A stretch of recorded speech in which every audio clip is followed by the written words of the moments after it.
आप देखिए, जैसे एक जेल होता है, जेल में क्या होती है?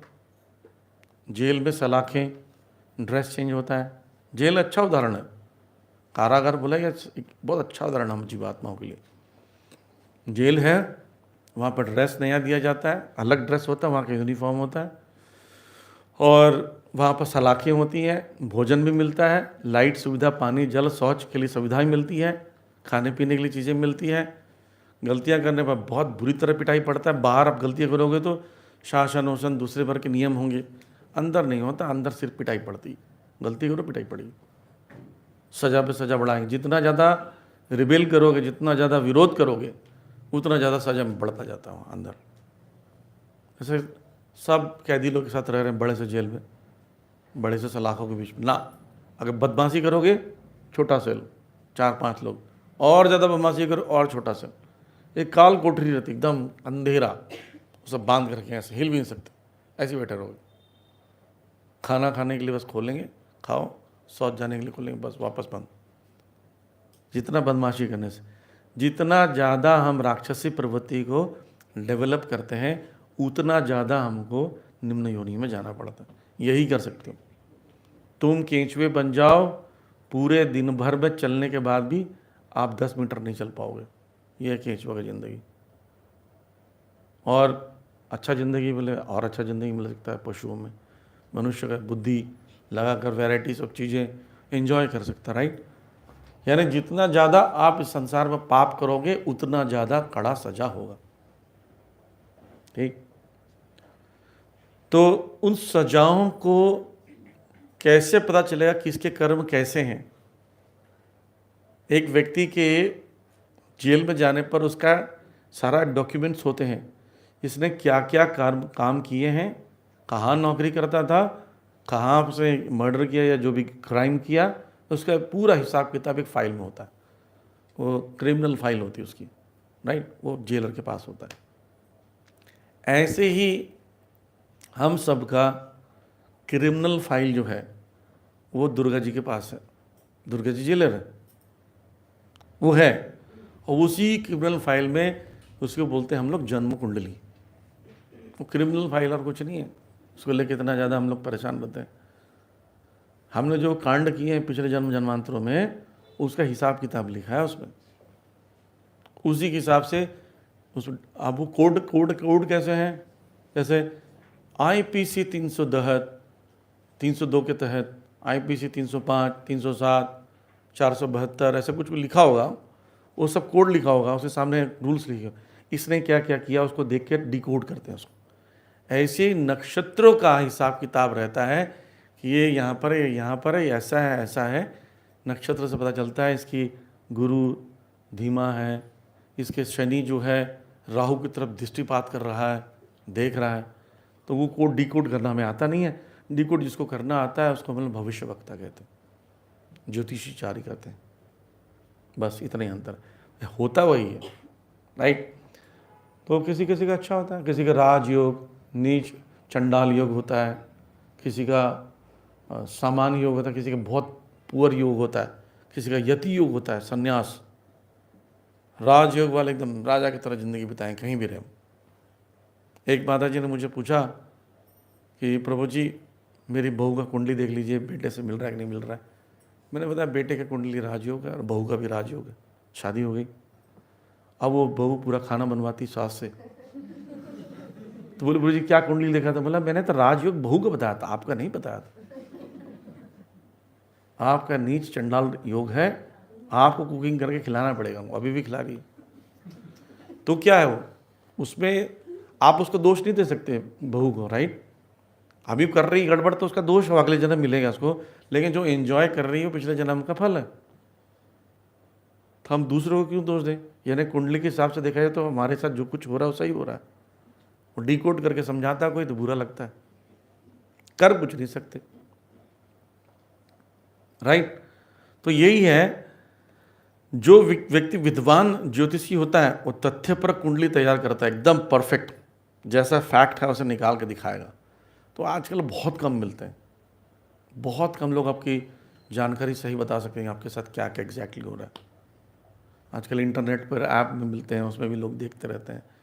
और किसी के पास जाओ तो कुछ बताता है, किसी के पास देखते हैं पहली बार आया है, ख़राब ख़राब बता दूंगा तो ये आएगा नहीं, तो अच्छा अच्छा बता देते हैं, पहले वाला तो ख़राब था।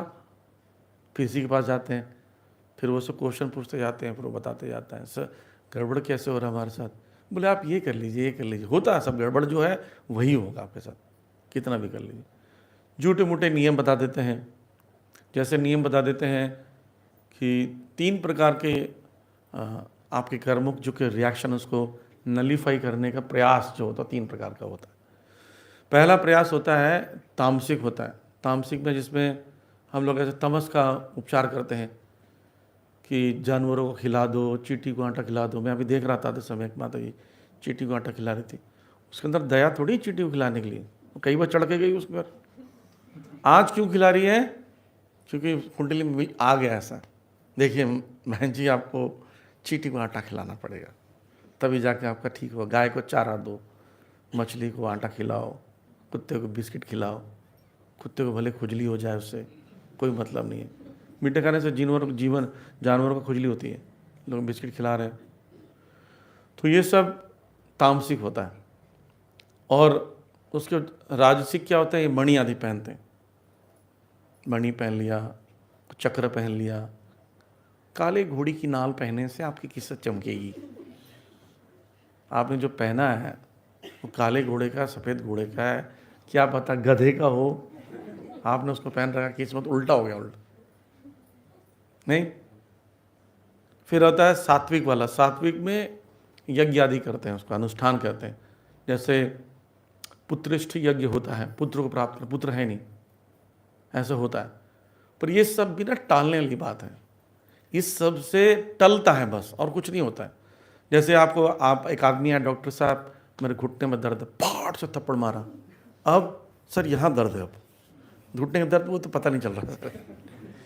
यही इलाज है कि आपका कर्मों का फल अगर मणि जानवरों को खिलाने से, ऐसा होने से अगर समस्या समाधान हो जाएगा तो लोग मर्डर ही मर्डर करो और जाके सब खिलाते जाओ चींटी को आटा, नहीं, कितना भी कांड कर दो, फिर इस जन्म में जो कर रहे हो उसका क्या, उसको नहीं सुधारोगे।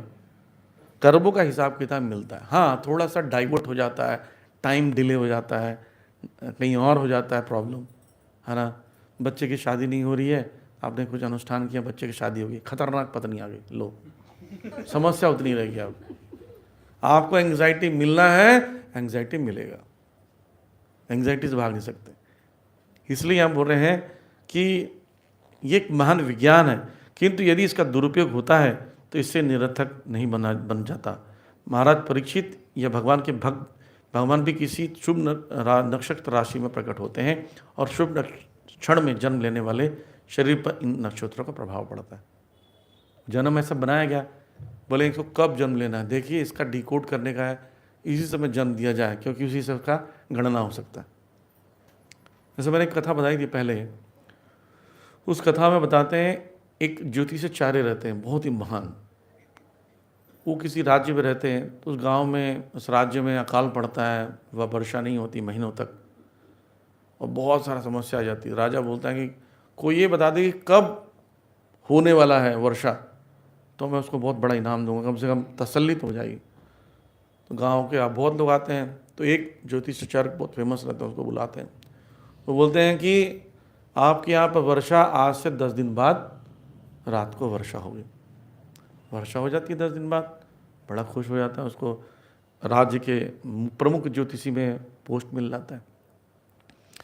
अब ज्योतिषाचार्य के घर में बच्चे का जन्म होता है, तो उसने क्या कर रखा था, बच्चे का जन्म होगा तो उस समय जो बच्चा जन्म कराने वाली धाई माँ होती है, जहाँ बच्चा जन्मने के लिए स्त्री होती है, उसको बोले थे कि तुम सिक्का फेंकना बाहर, सिक्के गिरने की आवाज़ आएगी तो मैं उसको नोट कर लूँगा टाइम, एग्जैक्ट टाइम, क्योंकि मैं ज्योतिषी जानता हूँ। लोग बताते हैं आपके बच्चे का जन्म कब हुआ, तो बेटे का जी बच्चिया जन्म हुई थी पड़ोस में, बिजली चमक रही थी, बारिश हो रही थी।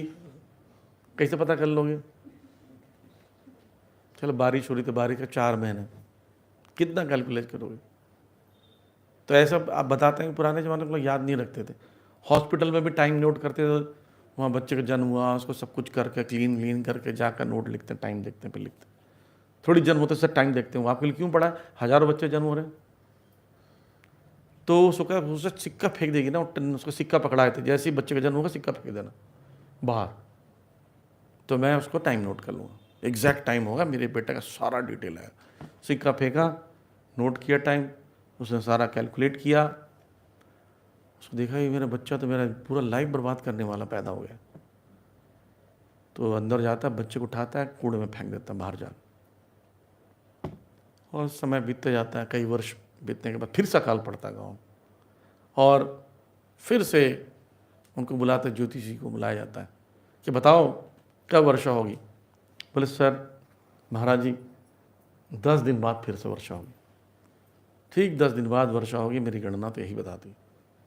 तो वो बोलता है, बीच में अचानक से आवाज आती, रुको, 10वें दिन नहीं, 10वें दिन की रात्रि पूर्ण होने पर यानी 11वें दिन सुबह ब्रह्म मुहूर्त में वर्षा होगी, और आपके ही राज्य में दक्षिण दिशा पर एक कृषक का खेत है, जहाँ पर पहली बूंद गिरेगी, उसका नाम है राम खिलावन।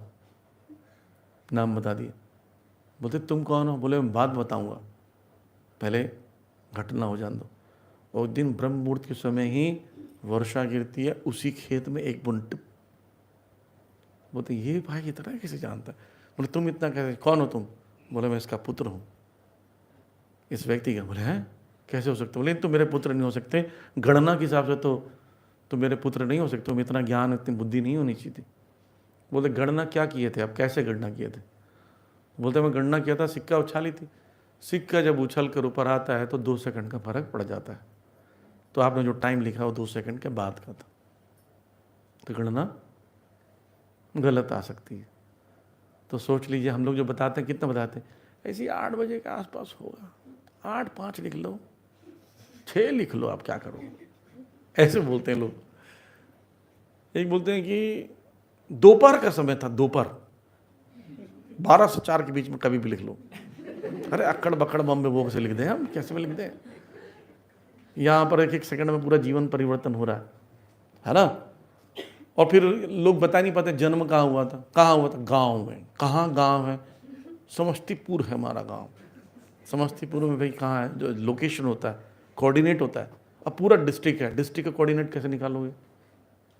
तो अभी ज्योतिषी आचार्य जितने हैं, कैलकुलेट करने वाले, बुरा मत मानिए जो सुन रहे होंगे, ऑलमोस्ट सबके सब धोखा दे रहे हैं। मैक्सिमम 1% कोई होगा, वो भी ठीक से नहीं बताएगा, क्योंकि ना ज्योतिषी को व्यक्ति की मनोस्थिति देखकर, परेशानी को देखकर बताना होता है।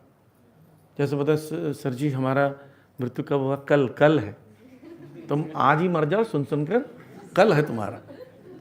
कई लोग ऐसे डायरेक्ट बताते हैं, उससे क्या होता है, उसका वो जो बेचारा कल मरने वाला आज ही मर जाएगा उसको, है ना? कई ज्योतिषी के पास जाओगे ना, उससे पूछेंगे कि क्या मेरे भविष्य के बारे में थोड़ा बताइए, तो बोलता आप क्या जानना चाहते हैं? वो प्रश्न पूछेगा 4, वो चारों को स्पिरिचुअल तरीके से बताएगा, ऐसे रेमेडियल आंसर करते हैं ताकि वो ईजी हो, उसके लिए डाइजेस्टिव हो। जैसे सर हमें धन कभी आएगा कि नहीं आएगा, धन का बड़ा अभाव रहता है। बोले तुम तो बिना धन के मरोगे, बहुत दिक्कत होगी तुम्हारे साथ, तड़प के मरोगे, पैसे के लिए मोहताज हो जाओगे। बोले बाप रे, ऐसी हो सकता है, लिखा हो, लेकिन उसकी प्रेजेंटेशन अच्छा बोलते नहीं, कोई समस्या नहीं है, भगवान पर विश्वास रखो, संतोष रखना प्रयास करो। धन वन क्या होता है? धन तो आना जाना एक समय। अब आगे धन आ गया तो भगवान कृपा समझो, नहीं तो इसके पीछे मत पड़ो। वो समझाता है ऐसा। वो ज्योतिषी 4 ऐसे होते थे पुराने जमाने में। ब्राह्मण वैद्य का काम भी करता था, ज्योतिषी का कार्य भी करता था, और काउंसलिंग भी करता था। इसलिए घर घर भिक्षान दे ही, तो बोलते आइए ब्राह्मण देव घर में बैठिए, खिलाते पिलाते, चरण धोते, गिफ्ट विफ्ट करते, दान करते। बोले आप कुछ बताइए हमारे जीवन में। हाथ दिखाओ, हाथ देखते थे, डिटेल बताते थे। फिर बोले आपकी आँख पीली क्यों? पीलिया तो नहीं है, हाथ देख के नब्ज देख के बताते थे, ये दवाई लो, ऐसे घर में बनाओ, ये होता था। अभी क्या हो रहा है? ज्योतिषी चारे बैठे रहते हैं ऑफिस खोलकर। अब अंदर जाते हो, बोले कहाँ अंदर जा रहे हो? 500 रुपये जमा कर अंदर जाने का। अंदर जाने का पैसा अलग, फिर कुंडली बनवाएंगे अलग, तो उसका देख रेख अलग होगा, फिर हर क्वेश्चन का 200 रुपये, बहुत बुरा हाल है। तो इसलिए ये ज्ञान सही है, इसको बताने वालों की संख्या कम है, सही बताने वालों की संख्या कम है।